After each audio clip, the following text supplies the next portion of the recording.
Good evening, everyone. Welcome to our Maryland Alumni Association Homebuyer Workshop. My name is Jason Maida. It's great to be with all of you this evening. And you may not be in an evening time zone quite yet, so I'm assuming kind of most of us are in the East Coast time zone. But thank you so much for joining us tonight. Our class is going to run just about an hour, so this is a very interactive session. So as we go through tonight's content, we encourage you to ask questions of me. You can do that through the Q&A or the chat function within Zoom. I'll get those questions answered on online here for you. And then we'll carve out some time at the end of today's session to answer any kind of follow-up questions that you might have in attending tonight's class. We're also going to record it, so it'll be up on our YouTube channel tomorrow. We'll also report back with you all the slides from tonight's class. So if you want to, take some notes, you can refer back to those notes as we go through our session. I know we had quite a bit of folks signed up for tonight's class, so we're going to allow them to get into the Zoom session, and then we'll get rolling with tonight's class. But again, it's a very interactive class. We do teach this class 4 times a year, so it's done every quarter for the Alumni Association. And we really like to just stay connected with our community. And the design of this program is just to help support you with tools and resources to help you make a financial decision in homeownership whenever that time comes. I was fortunate to actually talk to one of your fellow alum just last week, help them on the path towards homeownership. We got them pre-approved for their home. They're moving from Virginia to Maryland, and really exciting to get a chance to design some different budget options for them. And you'll learn a little bit more in tonight's class of kind of what we do to help serve our community in homeownership. A little bit about me really quick. So my name is Jason again. I'll be your facilitator tonight. And in working with us in homeownership, I work directly one-on-one with our clients. I work for an organization called APM. We're the ninth largest lender in the country. Our team specifically is focused in on education and homeownership through our local communities. And that's, of course, why we teach classes like this throughout the country through different partnerships, like our partnership with the Maryland Alumni Association. So tonight's class, here's what we're going to learn a little bit about. We're going to talk about the housing market, kind of what's going on with it in different parts of the country. We'll spend some time also looking at different interest rates or kind of what's happening with interest rates in this economic climate today. I do want to walk us through a budgeting exercise in just a bit. So we're going to kind of look at, what does it look like if I continue to rent today versus maybe what could it look like if I decide to make that choice towards homeownership.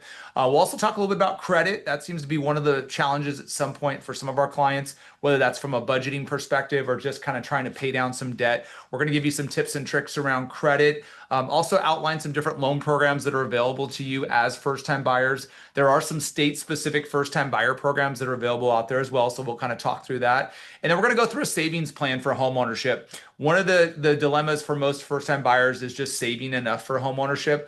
While assistance programs can certainly be a great support system, having a kind of a plan towards savings is a big part of getting prepared for homeownership. We'll, of course, look at first-time buyer programs. I do want to walk you through the buying process. So after tonight's class, if you're looking to kind of take those next steps, we want to kind of give you that path towards homeownership. And I'll kind of share with you a little bit more about what maybe a consultation looks like as you begin that journey towards homeownership. All right.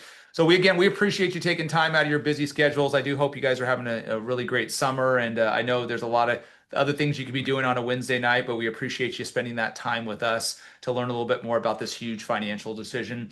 Well, as you think about homeownership and, considering does it make sense for you in your household and your kind of like housing expense, if you will, we want to consider the different benefits that come along with home ownership. I think one is, what's super important, is that, you can create a little bit better stability for yourself when you have home ownership, because frankly speaking, you don't have to worry about a landlord that's increasing rent costs for you on an annual basis. So you're kind of controlling your own budget when you're a homeowner. Now, this is an asset that should grow over time as that home appreciates in value as we continue to pay down our mortgage balance. The difference between the market value of my home and my balance is home equity. For most of us across the country, it's really the number one assets for most Americans across the country. So it's a big part of kind of really having that growth in generational wealth really for our families. I want to just do a quick check for our audience. Can everybody hear me okay out there? Just want to make sure that you guys are able to hear me okay. I'll make sure our mic's good. Okay. So I think we're set. Yeah, got a thumbs up. Thank you for that. I was just double checking it. Zoom was telling me otherwise. The third thing I just would like our class to think a little bit about is when we consider home ownership, there's some really great tax benefits that come along with owning a home. So, we're having some potential tax changes forthcoming, but today we can potentially deduct interest on the mortgage that we pay on an annual basis. And if we choose to make energy efficient upgrades on our home, that can be a tax deductibility item for me as well. So, I always tell clients, when you're thinking about home ownership, don't look at it just from just a, comparison of what I'm paying in rent right now has to equate to what it looks like in home ownership, because there's a lot of great benefits that we have to factor into the calculation of home ownership as we compare it towards the path we're currently on with renting. Now, to help kind of illustrate that point, I wanted to kind of pivot a little bit and just share with you guys a really simple rent versus buying calculator. That's one of our tools that we have offered to our first-time home buyers, just to kind of frame up a little bit more for you, comparing those value adds that come into homeownership that maybe we don't get a chance to realize today as homeowners. So this is our rent versus buying calculator that you can check out when you have some free time. I wanted to just give you a quick high-level look at how you would kind of compute something like this. And so if you take a look at our screen here, so this is a simple rent versus buying calculator. We make some assumptions around, what size price or sales price of home I'm going to purchase. We have a minimum down payment of 3%. So you're going to learn a little bit more in our program segment about the minimum down payment, but it's 3% for a conventional loan. We have our amount financed for our home, average interest rate. And for most of our first-time buyers, it's going to be a 30-year fixed mortgage.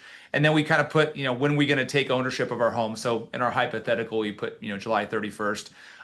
If we're going to put down 3%, that is going to be a situation where we pay mortgage insurance. And we'll talk about that tonight as well, too. But in our calculation of payment, we do include PMI, we include homeowners insurance cost, which will vary based upon where I'm at in the country for my home purchase, and then the property taxes that I'm going to pay for my home. So those would all go into like a home ownership formula of calculating that monthly payment.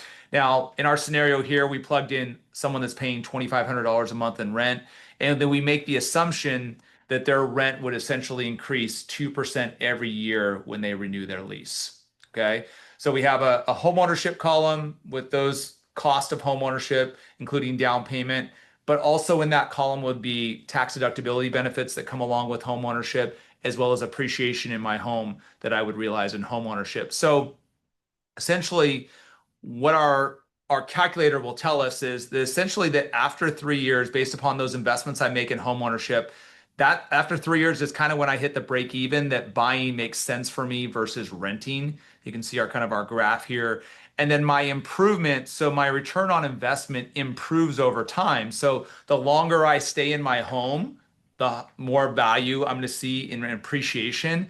And in turn, I get more equity, right? And so ultimately what that means is that when I go to sell my home, so for example, if I go to sell my home in 7 years from now, my opportunity or my gain that I receive as a homeowner versus a renter renting for 7 years is $60,000.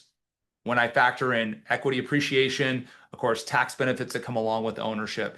And so that's where I kind of would like us to maybe shift the mindset a little bit. And that's where as I coach clients on home ownership, we kind of talk a little bit about that. Initially, a lot of clients will come to us and say, hey, Jason, I'm paying $2,500 a month in rent. So I really got to make sure my mortgage lands at $2,500.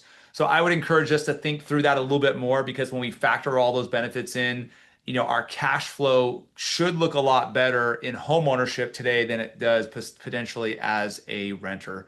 Of course, expenses for home ownership like trash, sewer, water, that could all look a little bit different. But those are things I think we should consider as we look at home ownership a little bit closer.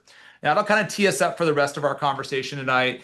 And let's now talk a little bit about what the housing market is doing. Let's kind of spend some time looking at the Maryland housing market specifically. I know not all of us are maybe considering the Maryland market. Maybe you're in the DMV area or somewhere beyond. But just want to kind of talk in generalizations about what's going on in the housing market. Obviously, we're in the summer months right now, which generally the spring and summer buying months are the hotter months in the year from a housing market perspective. We are seeing some inventory starting to stack up a little bit. And, if you look at our chart here, we have 32 days on market is the median right now. which is higher than we've seen, especially over the last couple of years in most markets across the country. The Maryland market's seen a little bit of an uptick in prices, so that's, good news for sellers, not such good news for buyers. But what's interesting in the market collectively across the country, we are starting to see sellers make concessions on price and also credits that they're delivering to buyers in transactions. We call those seller concessions. And partly because inventory is starting to stack up a little bit, so there's a little bit more competition for sellers in the market. And maybe some sellers have also maybe priced too high, and so now they're having to start make pricing cuts. Quite often, when as I'm working with clients and they've started their searches on Redfin or Zillow or whatever website they're looking at, more often than not, we are seeing some of those original list price starting to see some price cuts. So, I don't think I'm here saying that we're totally in a buyer's market, but I think we are seeing a shift, certainly than what we've seen in the last couple of years where it was truly a seller's market. We are starting to see some buyers get a little bit more of an upper hand in today's housing market. Inventory has been the challenge for the last couple of years. So if we continue to get that supply, the good thing that comes out of that creates better supply for buyers. So when we're making offers, we have a higher acceptance route, a likelihood, I should say. And then, that the competition out there with sellers can hopefully maybe drive down prices a little bit, which obviously creates better affordability for our buyers. Now, when we think about affordability, interest rates obviously play a major role into that. Now, we are at elevated interest rate levels today. Those of you who are already doing some fact checking with interest rates, the average interest rate is right around 6.7 to 6.8, give or take what's happening in the market. We've seen a real kind of choppy market over these last 12 months. Interest rates have kind of bumped around a little bit. We saw rates kind of dip down a little bit in right around end of September in 24, but that was kind of a short relief. Then rates kind of kicked back up, and we've kind of remained in this kind of choppy level. The geopolitical environment, the on again, off again with tariffs, kind of what's going on globally, obviously putting pressure on interest rates. How we're here today at interest rates is, for those of you who are kind of watching the economy pretty closely, the Federal Reserve has ratcheted up the federal funds rate in order to combat inflation. The inflation goals for the Federal Reserve is 2%. And then the Federal Reserve is really watching what's happening in the labor markets. So we pay really close attention here in our world at what's happening with inflation data that's coming in and what really jobs or payroll numbers look like, because those are going to be high influence items to what's happening in interest rates. I think as we move through 25, we're going to see interest rates kind of remain at this level. But as we move into 26, 27, we should start to see some interest rate relief. I've heard some quotes online that some of the investors are projecting maybe 6 rate cuts by the Federal Reserve in 2026. We'll kind of have to see. That's all kind of data dependent. As we look at the last 20 years of interest rates, you can see kind of this roller coaster ride. 20 years ago, we're almost at the same level of interest rates. Prices of homes looked a lot different, but you can see kind of the cycle of interest rates. The pandemic brought us the lowest rates that we've ever seen at 2.5%. Unlikely we're going to ever return to those days. Obviously, that means something catastrophic has happened in the world like we experienced during the pandemic. And so, you can see kind of the cycle of interest rates. Average interest rate generally is around those high 4s to low 5s, typically is what we see across the market. Now, we're a long ways away from there, but I do believe we'll make that return and we'll see rates cycle down at some point, but we're probably still a year or two from that. Now, while we remain at high interest rate levels, there still is opportunities in today's market, because as interest rates go lower, competition by buyers picks up. And so while you're hearing from me that supply is improving, buyer demand kicks up, it could negatively impact what we see from a price perspective. Now, what goes into interest rates, it's not a one size fits all for everyone. There's different characteristics that go into interest rates, things like credit score and eligibility, the type of loan program I'm going to do, how much I decide to finance, what my down payment looks like. If I make the choice as a buyer to pay additional expenses out of pocket, we call those points. That can help bring down my interest rate. We don't necessarily recommend that in today's market, but those are investments you can make to help bring down your interest rate. And then the term of my loan can also help push down the cost of my interest rate. As we get a chance to design home buying plans for our clients, we're going to figure out what the right design looks like for you in terms of the term of my loan, the product, and ultimately how that translates to the available interest rate in today's market. Now, interest rates change every minute within the trading day. So, stock market opens up at 6 a.m. Pacific time, 9 o'clock East Coast time, closes at 3 o'clock, and so Pacific time. 2 o'clock.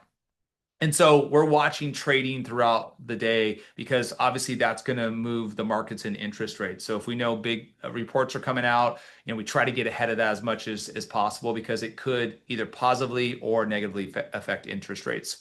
Well, one of the things that goes into interest rates is credit. And so as we prepare for home ownership, I think it's important to have a conversation around credit and maybe, what are some opportunities that exist for me as a potential buyer in credit. Now, every loan program has a minimum credit score, and you can see some of the typical loan programs noted here and the corresponding minimum credit scores. So that's generally the minimum entry point for those loan programs.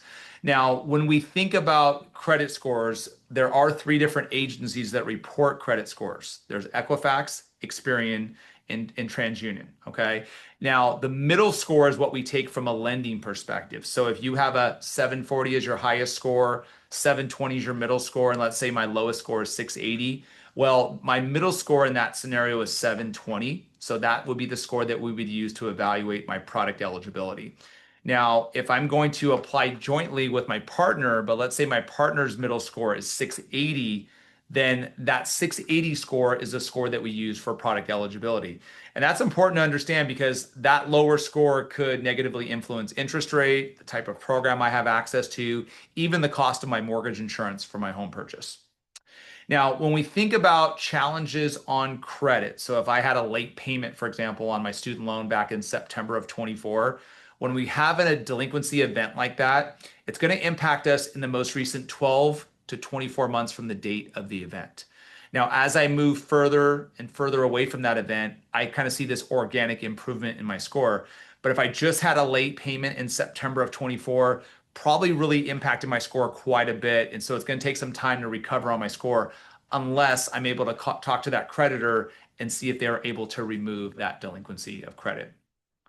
Now, we're going to spend some time looking at credit, the model of credit. And before we do that, I want to kind of share with you a matrix for credit. This kind of shows you how long negative items will remain with you on your credit report. So my example of the late payment in September of 24, like that's going to have an impact on my credit score in the most recent 12 to 24 months, but it's going to appear as an impression on my credit report for 7 years. So it doesn't fall off for 7 years, but as it hits my score, it's going to be in the most recent 12 to 24 months. Now, the more severe the event is on my credit report, so if it's like a bankruptcy or maybe it's a collection account, the more significant the event on my credit report, the bigger impact I'm going to have to my credit score. Now, there are three different models to credit scoring. There's the mortgage model, which we're going to use in home financing, of course. There's the auto financing model, and then there's the credit card model. Now, for those of you that are monitoring your credit through Credit Karma or through your bank, they're probably giving you a credit card score. And so the reason why I bring that to your attention is because many times clients will reach out to me and say, "Hey, Jason, my score is 760," and I see that through my bank that sends me my report every month, which is great. That's still a high level score, but it might not look the same on a mortgage score because the weighting is different or the risk model is different, if you will. So let's kind of just walk you through what those areas look like. So the 15% component is going to be length of credit. So essentially, how long have I had my credit profile? Longer my credit profile has been open, higher my credit score probably is.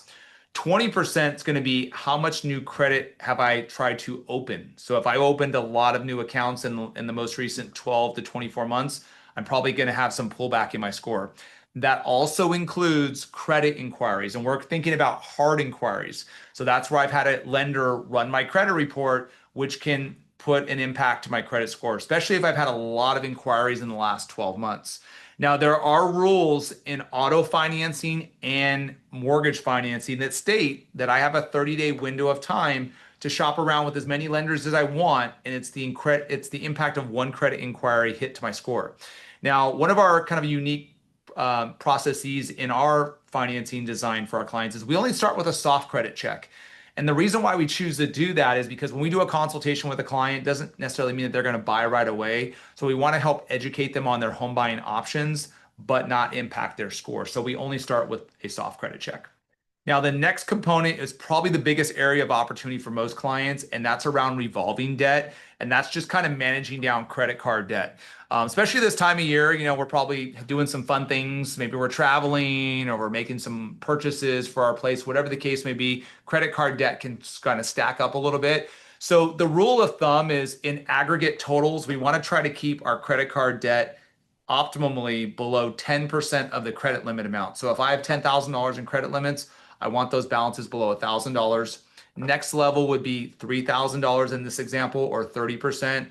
And if I'm kind of charging a little bit more than I should be and I'm above 50% utilization, then that's kind of where the area of opportunity is. We want to try to bring that credit card debt so we stick below 50% as kind of our first step, and then work our way down to 30 and 10%. Now, if you're looking at one of your credit card statements, you have some free time. There's two important dates on those statements. One is a billing cycle date. The other is a due date. One area of opportunity, or kind of, I should say, coaching opportunity for you on credit cards is if you can try to pay off your credit card debt before the end of the billing statement date or pay them down significantly, what you're going to do is be able to pay down that balance before the credit card company reports out to the credit agencies. And when you do that, you have a much lower balance that reports out. It lowers your credit utilization and in turn lifts your credit score. All right, so that's one of the biggest areas of opportunity for most clients. And then finally, payment history, which that's just kind of showing your payment patterns over the last 7 years. The more significant a delinquency is, bigger impact it's going to have to my credit score. It's 35% of the credit weighting, so obviously that's a huge opportunity for us when we take a look at credit files. Again, we're looking at the most recent 12 to 24 months of past challenges on our credit. All right. Now, within a credit report, there's also student loans, right? And so many student loans are coming back online for payment. And I think it's important as prospective home buyers, if you are carrying student loan debt, just to understand a little bit more about how we view that from the lending perspective. So if you're in active repayment, whatever that minimum payment is, that's what we're going to use from a qualifying perspective. So if you're currently in an income-based repayment program and you have, let's say, $75,000 in student loan debt, if that payment is $250 per month, that's what we're going to use to qualify you for your home financing. Now, if you're currently in forbearance, if you're in deferment because maybe you're back in school or you're on a public forgiveness program, we still have to count a minimum payment for you in qualifying. So if you're not in active repayment, there's kind of two ways we look at it. If you're doing a Federal Housing Administration loan, which is called FHA, we have to take 0.5% of the $75,000 in debt and use that for the payment. So that, of course, that'd be $375. If you're doing a conventional Fannie Mae home financing, we would take 1% or $750 as the monthly payment. So the reason why we have to do that is because in lending, we have to look at total obligations versus total income. We call that debt to income ratio. And we're going to talk a little bit more about that in our discussion tonight. But that's kind of how we look at student loans. I would say, as I meet with clients, a lot of our clients get concerned they have a big number of outstanding student loan debt, but it shouldn't prevent you in looking at home ownership. I think we just need to better understand it and see how that kind of weaves in to your overall qualifying. And the reason why we kind of take a look at student loans is because in lending, every loan program has guidelines around obligations and student loan debt in particular. So in this part of our discussion, I want to talk a little bit about loan programs from kind of a high level perspective and just give you some kind of just characteristics of each one of these products. And so let's kind of dive into each one of these really quickly. We'll talk first about the conventional home product. So when we think about a conventional home loan, those are for Fannie Mae and Freddie Mac type products. Minimum down payment is 3%. Fannie Mae and Freddie Mac oversee about 60 to 70% of all originations across the country. Minimum credit score of 620 for that product. It goes up to a loan amount of 802,650. Now, that's what we call as the conforming loan limit. That loan limit is set every year right around October-ish, and it gets implemented in for the next calendar year. Now, for those of us that are going to buy in what we call high cost of living areas, so if you're going to be in Arlington, for example, in Virginia, that is a high cost of living area where we can go up to a higher loan amount. However, the minimum down payment will jump from 3% to 5% when we have to finance over 802,650. All right. Next product is an FHA loan. That is a government insured loan. FHA stands for the Federal Housing Administration. A little bit of a misconception. A lot of people think because they're first-time buyers, they have to put down 3.5% into an FHA loan or do 20% down on a conventional loan. So hopefully what you're learning tonight is that on a conventional loan, you can do as little as 3% as a first-time buyer. FHA for that product, whether you're a first-time buyer or second-time buyer, does require 3.5% down, minimum credit score of 580, and then the maximum loan amount will vary based upon what part of the country I'm going to purchase in. So FHA will set this maximum loan amount based upon the county that I want to purchase in. Now, I want to tie FHA together with the USDA product because this is also another government insured product. Now, USDA is designed to help buyers that want to buy in more rural areas. It's a zero down payment option, minimum credit score also of 620, and then the maximum loan amount will vary based upon where in the country we want to purchase. So a rural area and defined in USDA is on the USDA website as kind of a lesser populated area. That's part of the qualifier, but there's also a qualifier for household income. So based upon where I want to purchase, if I want to use USDA, I have to be within the income qualifying limits. Now, tying those two products together, there was a pretty big change a couple months ago as to the residency requirements for FHA and USDA. So there was some changes, unfortunately, with that product that you do have to be a permanent resident to access those products. And so that's part of them being government insured products. Now, non-residents can still access the conventional products. So, depending on what your immigration status is, you can still get access to Fannie Mae and Freddie Mac products. But that was one of kind of the significant changes with both of these government insured products. Want to touch on jumbo loans really quick. That's essentially for buyers that need to purchase using a little bit more financing than what can be offered on, say, a conventional loan, but it does have higher down payment requirements, a little bit higher of FICO score requirements. And then the VA home loan, of course, is for our veterans that have eligibility for the VA home loan. It does have a zero down payment option, lower credit score requirements, just a lot more flexibility for the veterans, which includes no really maximum loan amount. It is reserved for veterans that have the eligibility around a VA home loan product. Now, what's not shown on screen is another product that can be popular for some of our prospective doctors or those that are in school or just graduated, completed their residency, is a physician's loan, which will essentially allow someone to qualify as a physician with a lesser down payment. It's usually about 3%, but it does give some relief on student loans and how we view those. So if those of us in class today, if you're interested in like a physician's loan, just let us know and we can give you some offline material for that. Now, in each one of these products, there are various down payment levels, right? And in a conventional loan, anytime I pay less than 20% down, I do have a thing called mortgage insurance. On an FHA loan, there's mortgage insurance regardless of my down payment. So I want to spend some time just quickly reviewing mortgage insurance because it comes up quite often in my conversations with clients. So let me just kind of give you a quick little rundown of what each of the products look like from a mortgage insurance perspective. So on a conventional loan, there's three ways that we identify the premium of what you're going to pay for in mortgage insurance. One is how much your down payment is. One is how much you're financing, and then what does your credit score look like? So those get factored in kind of to a risk premium.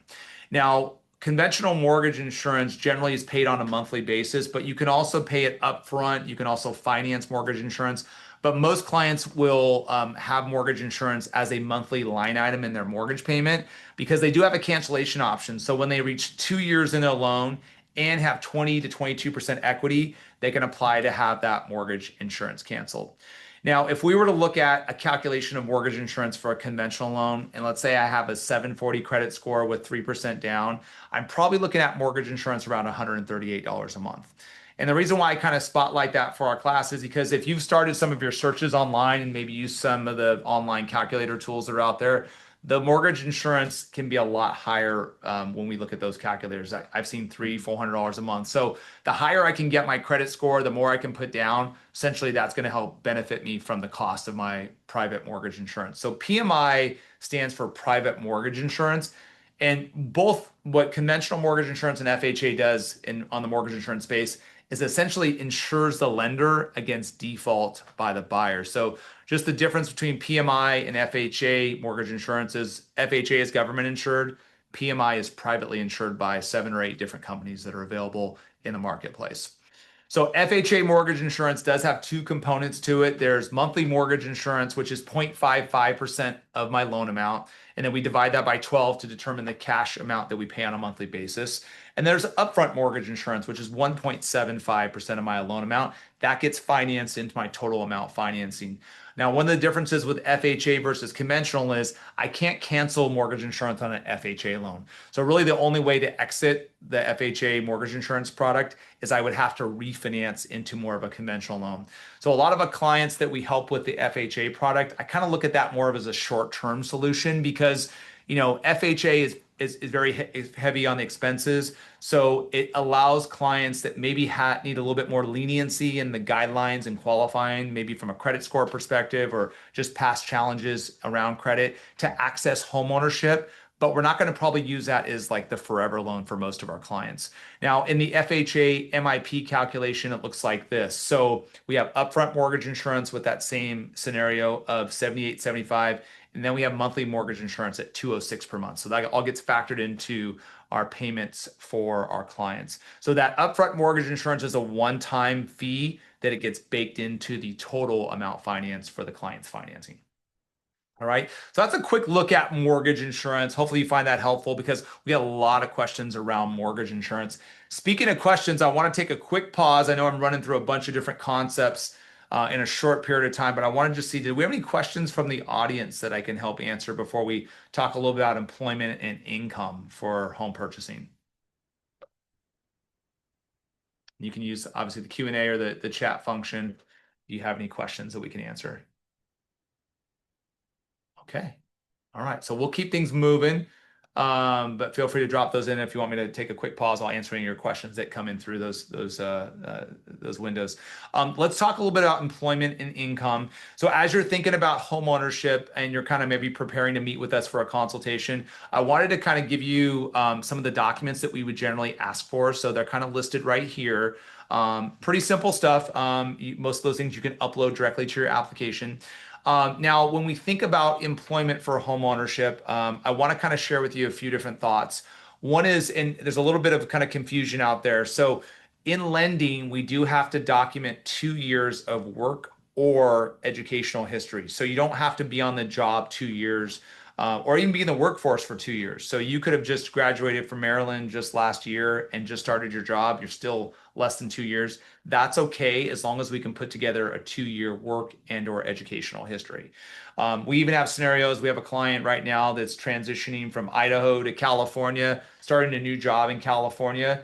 They can be qualified. In fact, they're going to buy their house with as simple as an offer letter with an expected start date on their employment in California. So that's completely allowed. So you don't have to be on the job a certain amount of time.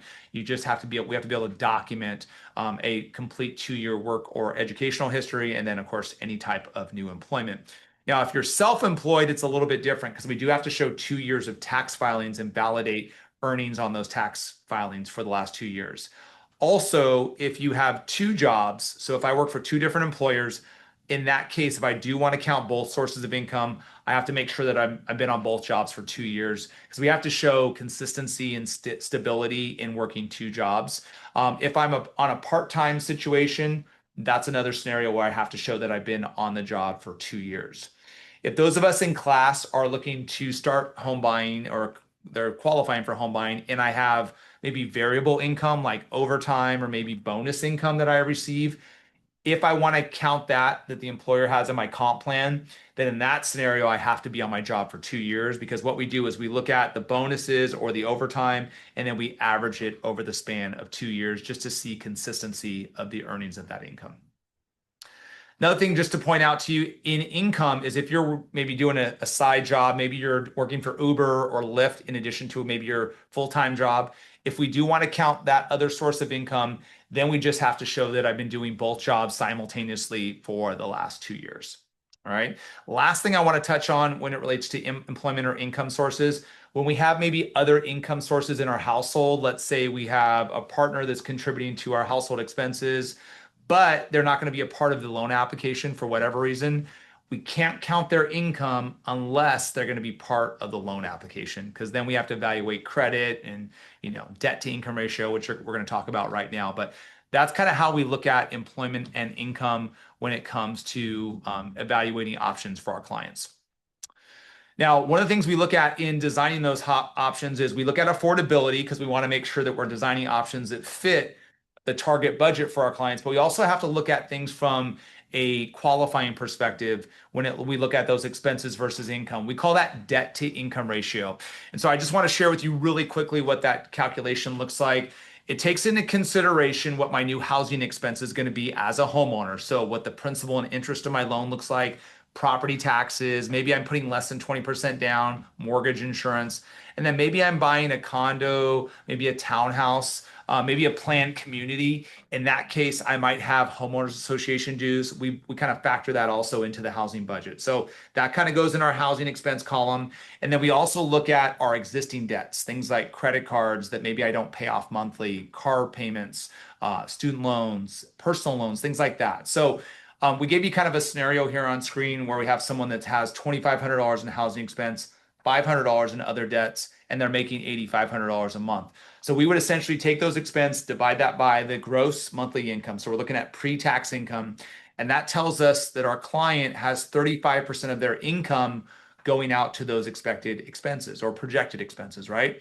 So in lending, we just don't want those expenses to be more than 45 to as high as 50% of the income. That's a big number, right? Because ultimately, many of us that are going to purchase our homes, we have to pay taxes, right? We also have benefits. We have 401ks, all that stuff, right? That come out of our gross payroll. So we want to make sure we have a livable amount of money on a monthly basis, right? So ideally, if we were looking at the perfect scenario, most of our clients feel like kind of the comfort zone is to have that number be at 36% or less. We would consider that excellent, but the guidelines will allow us to go to 45 to 50% of our expenses or our income being consumed by those expenses. Now, we're going to kind of talk through that during a consultation with you because ultimately we want to make sure we design a home buying plan for you that's super affordable. So as you pursue home ownership, like we want to make sure that this can stand the test of time. If there's some challenges, headwinds economically, you can still afford your home. And so those are conversations that we have in designing your home buying plan. Now, another thing we're going to talk a little bit about is savings for home ownership. As we led into tonight's class, one of the challenges for home ownership can just be saving for home ownership. I'm going to give you kind of some resources around first-time buyer programs, but I want to kind of share with you a little bit about a savings plan. But before I do that, I also want to pass along, how we kind of look at assets for home ownership. So checking and savings accounts can be used for home ownership. We can't use cash deposits. So if there's a cash situation, that won't be allowed in the transaction. We just have to verify the last 60 days of assets. That's kind of the seasoning requirement for assets. Things like 401ks, some investment accounts, those all can be used in home ownership. We would just encourage you to talk to your tax or financial advisor before you kind of access those assets. And gift funds can also be used for home ownership. There is no seasoning requirement for those.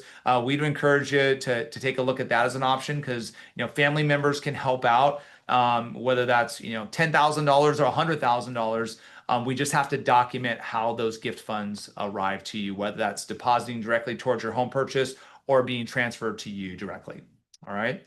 Now let's talk a little bit about savings plan for home ownership because many of our clients that I work with across the country, the monthly payments maybe not as big of a challenge, but it's kind of just closing the gap between what their down payment and out-of-pocket expenses need to look like versus what we have saved, right?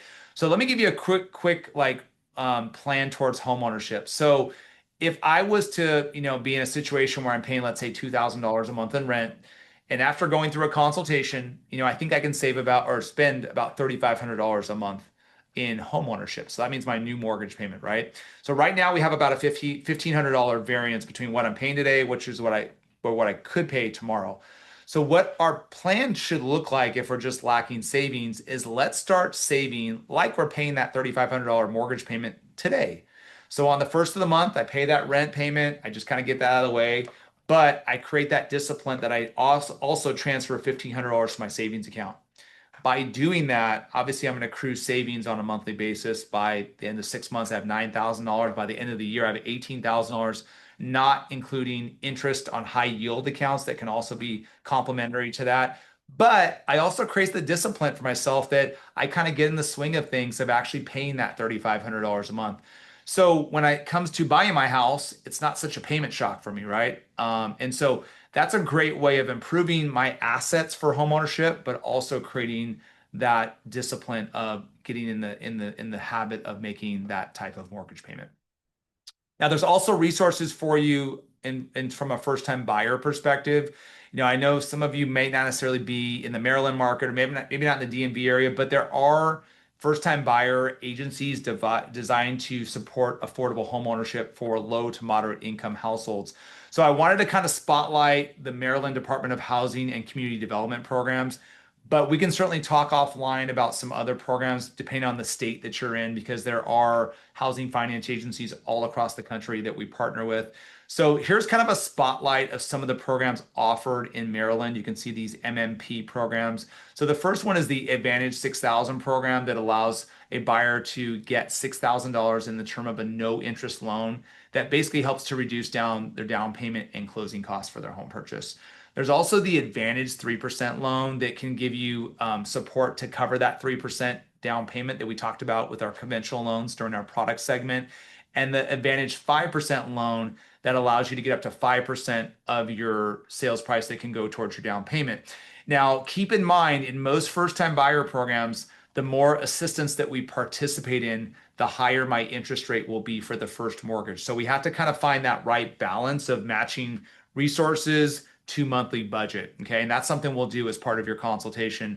And then the Department of Housing also has the Flex Direct loans to provide you some more support around assistance for your out-of-pocket expense, the Flex 500, $5,000 in no interest loan, and the Flex 3% program. So each of these products have different corresponding first mortgage interest rates, and we'll figure out kind of what's the right product match based upon your need and, like I said, where you want to be from an affordability perspective. And that's generally how most HFAs or housing agencies work across the country. Now, internally within APM, we also have our Pathway program it can support FHA clients. So if that's the product they're choosing, that can be a great tool for you. If you're in California, there's the Golden State Finance Authority program, and Fannie Mae for low-income housing, and also we call very low-income housing buyers below 60% of the median income. You can get some additional incentives from both Fannie Mae and Freddie Mac. All right.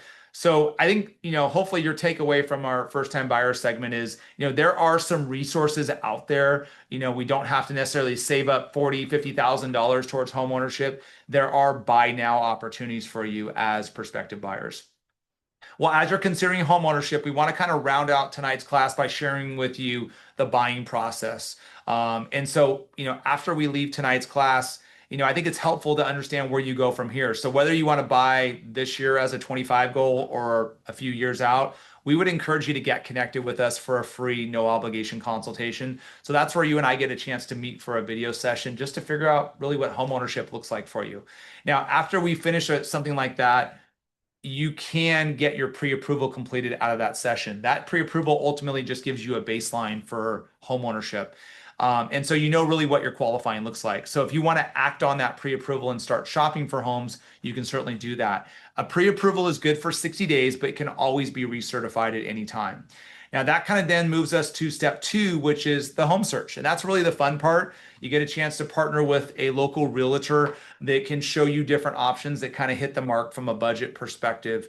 We always encourage you to work with a realtor that really understands the market, that really has great connections in the local community, and really understands kind of what you're looking for. Especially as a first-time home buyer, it should be a real high-touch experience, that they're readily available to you, and they should be experts in negotiations. We do have preferred realtors that we expand a network to across the country. So if you do need kind of a referral source, we can certainly help with that. Now, once we've identified a home that we really love, then our realtor will help us write an offer for that home. Now, if that offer gets accepted, and it doesn't always happen on the first time, but let's say it does, then we go to step 3, and that's called entering escrow. So that means we have a ratified contract with the seller, and we start what we call the escrow time period. In most parts of the country, that process from acceptance to getting the keys to my house, which is the date we're super looking forward to, it's about 30 days. Now, in between that 30-day period of time, there's a bunch of different action items that take place. Things like getting a chance to meet with us for a follow-up video session. So we're going to meet with you over video just to make sure financing is all dialed in. Make sure you understand your payment, your out-of-pocket expense. What are some of the expenses that go into your home buying plan? All those really important things. Now, you also have action items like making a deposit on your house. Most parts of the country, we call that an earnest money deposit that essentially counts towards your out-of-pocket expense, but it does show the seller that you have good faith in making the transaction or having a financial investment in the transaction. It also will trigger disclosures that will start coming to you from both your realtor as well as us on the lending side. From a deposit perspective, usually that's 1 to 2% of your purchase price. And like I said earlier, that will count towards your total out-of-pocket expense. Most parts of the country, a contract also has contingency periods, which protect you as the buyer and essentially allows you to do some investigative work on the house, get inspections done on your home, get your loan approved. Us as your lender will get the house appraised to ensure it's worth what you're buying it for. And your deposit should be protected within that time period so you can reassure yourself that it is a really good investment that you're making in this home purchase. Now, as I mentioned, kind of in between that 30-day time period, there's different action items that occur, different milestones like administrative task of verifying your employment, your product. We're going to make sure that it's all set up properly. We're going to lock in your interest rate based upon market conditions for your home. And we're going to get everything submitted to an underwriting team that's essentially going to approve your loan. And as we move through that process, our team will reach out to you for various documents that will help support that underwriting decision. Once we get that underwriting decision, it almost takes us to the finish line of the home buying process, probably about 14 days in on the process. As you move through different milestones, as your lender, we're going to send different electronic disclosures to you that highlight all the things that we've kind of discussed throughout the process. As we get to step 5, we're going to issue to you a final closing disclosure. And why that's really important, because it gives you a 3-day cooling off period before you get to the very final milestone, and that's called closing the loan in most parts of the country. That is the one time that you'll have to be in person to sign final loan documents with a public notary. You're also expected to make your final deposit to escrow, whatever that number looks like. Maybe after crediting assistance programs and your mortgage, you'll get a final figure that you need to contribute towards the home purchase. Those monies don't get all reconciled in by the escrow or attorney team, and then documents essentially get recorded with a local county recorder to transfer ownership to you, and then to record the deed for your loan, the agreement obviously for your loan. So once all that gets transacted, then we get a chance to give you our favorite call of the day, which is to say, hey, guess what? You're now a new homeowner. Best part of the day by far for us to be able to say, hey, congratulations, you did it. Huge accomplishment. It's like number one on the list for most people across the country is to be able to purchase the home of their dreams. So it's a huge accomplishment for you. So we want to, of course, celebrate that to you. Our relationships don't stop with our clients there. Part of our relationship is our aftercare, where we're kind of monitoring what's happening with your mortgage from a rate perspective. So if interest rates are favorable to refinance, we're going to be right there to help support you there. And we understand that things change financially for our clients all the time, right? So we want to be there and connected with you to answer any questions that happen. So just after you get the keys to your house, our relationship essentially doesn't end there. We want to make sure we always stay connected with our clients. Okay. That's a bit of what the buying process looks like. So we're getting ready to kind of wrap up tonight's class. But before I do, I just want to kind of share with you how you can get started in this process if you do want to take that journey towards homeownership, in whenever time frame works for you. But again, it's a very simple process. It starts with a very easy online application. We do have to do a soft credit check, but that does not impact your score. You upload some of your documents, and then you use our really simple scheduling system to book an online appointment. And then I meet with all of our clients that attend our classes in a 30-minute workshop session to design your personal home buying plan. And that's what we do all across the country to help support our communities in home ownership. And there is no pressure to go out and buy a house. It's just providing you a starting point for home ownership. I have clients that have been pre-approved 3 years ago, and now the market works for them. Financially, it's a good time, and now they're re-entering the market. We just want to make sure you understand all of your tools and resources. This is kind of what that consultation looks like. So we're going to help you better understand the market you want to buy in, what your budget looks like, identify maybe areas of opportunity and credit, and maybe figure out what the right program looks like for you. All right. Last thing I want to point out to you before we wrap up is just we embrace technology. So we're all on mobile. You can start the process there. You can calculate payments. You can follow the progress of your loan. Of course, it doesn't replace the human touch in our process. We're very kind of high touch in our experience with clients, whether it's text, phone, email, whatever that might be. And then part of our partnership with the Alumni Association is you get discounted services. So when you choose to finance with us, we discount our services by $750. Of course, you always have access to these free classes that we teach on a quarterly basis. And if you like what you've heard today, we'd encourage you to share some of this content with friends, family, coworkers, because we have 15 other relationships across the country that we teach very similar classes. So if you found some value in here and some good takeaways, we'd encourage you to share that content with your community. Here's all my contact information. So if you want to reach out after tonight's class, don't hesitate to send me a message, whether that's text or email, whatever the case may be. And then, like I mentioned, as we started tonight's class, we'll have this recorded class up on our YouTube channel, and we will send out all of our presentation material to you tomorrow. And we love what our communities say about us in our, reviews on Google, the testimonials or experiences that we see on Reddit. I mean, it really kind of is a humbling experience to be able to see how we've impacted the lives of so many of our clients across the country. So we'd encourage you to kind of check out what our socials say about us too. So with that said, we got some time left before we hit the top of the hour. I know many of you have kind of stayed along for the ride here. I want to answer any questions you have from the audience. If you don't, that's okay too, but we want to make sure we answer any questions that are out there in our class. So I'll open the floor to you guys for any questions. You can drop those on the Q&A or the chat function.